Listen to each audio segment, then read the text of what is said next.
So, good morning ulit guys. Eto sila sir. Couple sila. Mag-asawa yan from Tuguegarao.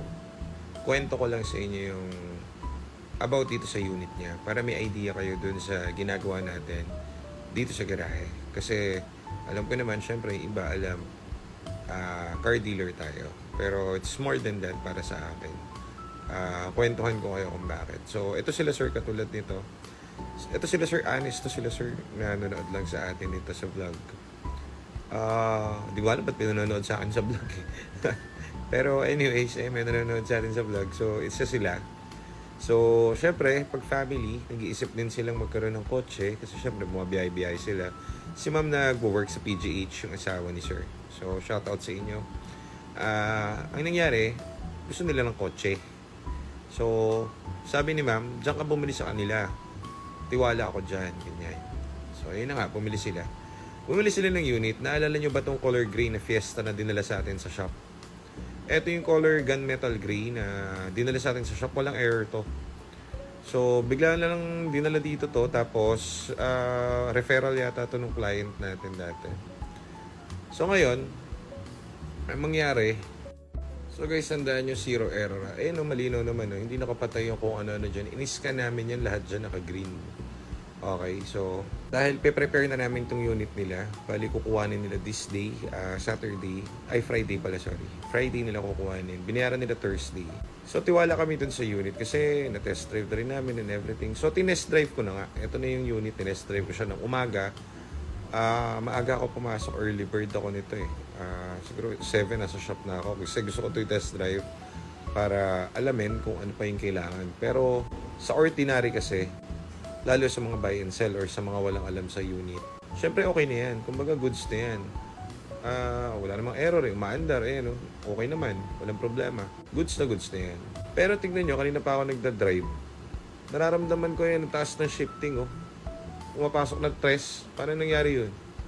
Takang-taka ako, sabi ko, ano to tres? Pero nag-shift guys ha. Ang tuli no. Diba?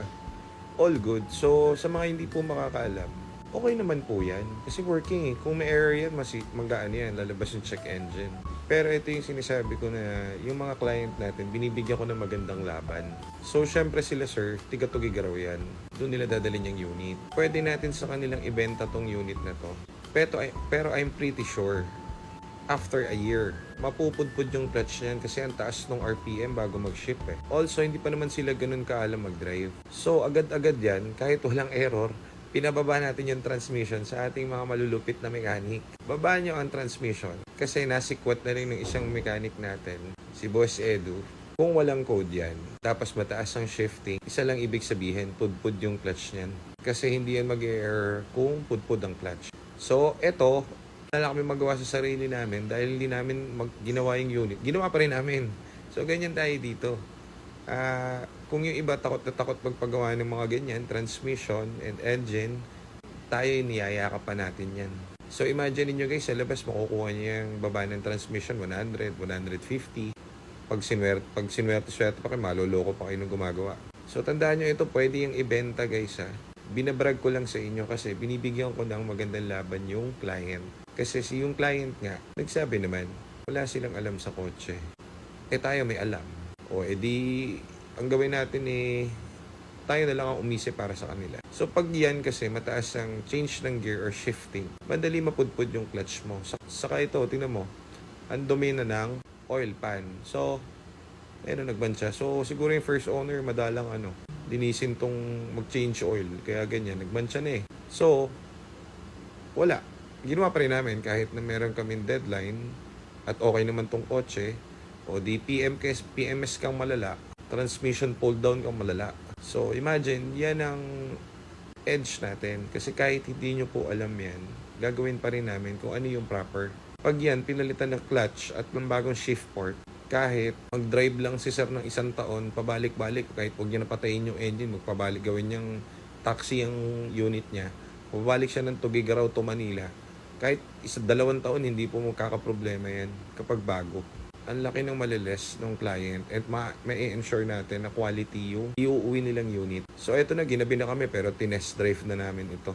Ito na yung final outcome. 1 day lang yan guys, kaya natin mag-pull down ng tranny. So ewan ko yung iba kung ano yung problem nila dun sa paggawa sa Ford. Ang bilis gawin yan guys. Unlike sa Toyota, baka 1 linggo na, hindi pa ma-under pa rin yung Toyota, hindi pa rin nabababa yung tranny.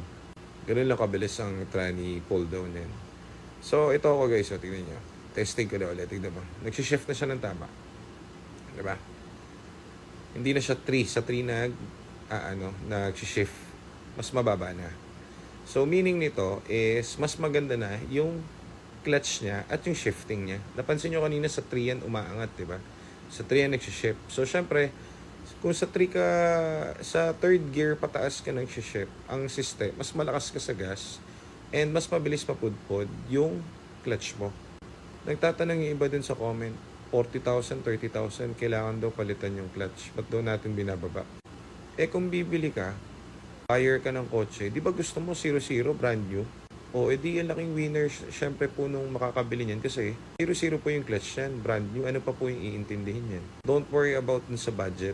Maraming mas magaling sa amin. Pero mas magaling ako sa kanila sa system kasi kaya kong i-impress yung budget para i-enhance pa or i-tweak yung mga unit na binibenta natin. Thank you!